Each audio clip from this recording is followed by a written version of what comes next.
الرحمن الرحیم۔ عجیب و غریب دیوانہ غلام۔ ایک آدمی نے ایک غلام خریدا۔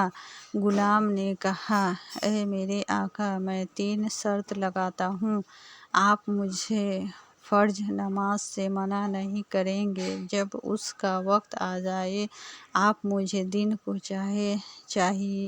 چاہے کہ حکم دے، رات کو حکم نہیں کریں گے۔ اپنے گھر میں میرے لیے ایک کمرہ جدا کر دے جس میں میرے سوا کوئی دوسرا داخل نہ ہو۔ اس آدمی نے کہا، میں نے یہ شرط قبول کر لیا۔ پھر اس آدمی نے کہا، اپنے لیے کمرہ پسند کر لو۔ چنانچہ غلام نے ایک خراب سا ٹوٹا پھوٹا کمرہ پسند کر لیا۔ اس پر اس آدمی نے کہا کہ اے غلام، تو نے خراب و سخت کمرہ کیوں پسند کیا؟ غلام نے کہا، اے میرے آقا، کیا آپ نہیں جانتے کہ ٹوٹا پھوٹا کمرہ بھی اللہ کی یاد اور اس کی ذکر کی برکت سے باغ بن جاتا ہے؟ چنانچہ وہ غلام دن کو اپنے آقا کی خدمت کرتا اور رات کو اللہ تعالیٰ کی عبادت کرتا۔ کچھ مدت کے بعد ایک رات کو اس کا آقا گھر میں چلتے چلتے غلام کے کمرے میں پہنچ گیا تو دیکھا کہ کمرہ روشن ہے اور غلام سربسجود ہے، اور اس نے سر پر آسمان و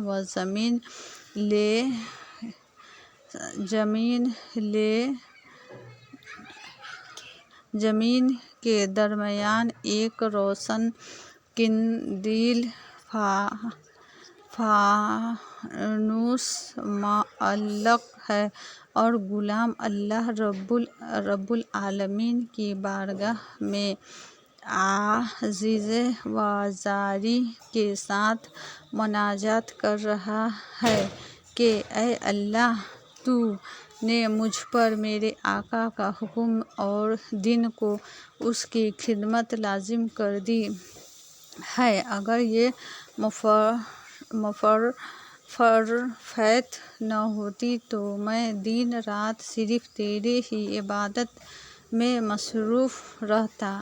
اس لیے اے میرے رب، میرا گزارا قبول فرما لے۔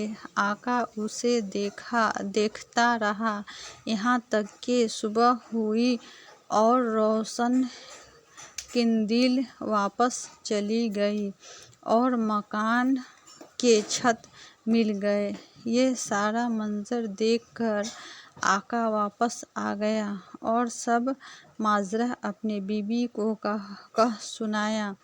دوسری رات وہ اپنی بیوی کو بھی ساتھ لے کر غلام کے دروازے پر آیا تو دیکھا کہ غلام سجدے میں پڑا ہے اور قندیل اس کے سر پر ہے۔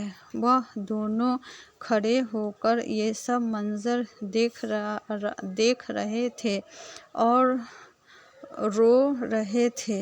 آخر کار صبح ہو گئی تو انہوں نے غلام کو بلا کر کہا، تم اللہ کی خاطر آزاد ہو، تاکہ تم جو عذریں پیش کر رہے تھے وہ دور ہو گئے اور تم یکسوئی کے ساتھ اللہ کی عبادت کر سکو۔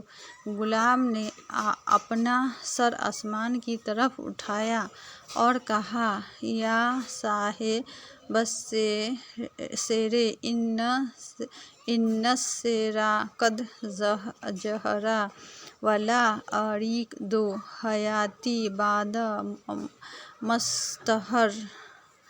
اے صاحب راج تو کھل گیا، اب راج کھلنے کے بعد میں زندگی نہیں چاہتا۔ بس اسی وقت وہ غلام گرا اور اس کی روح کف سے ان سری سے پرواز کر گئی رحمۃ اللہ تعالی علیہ۔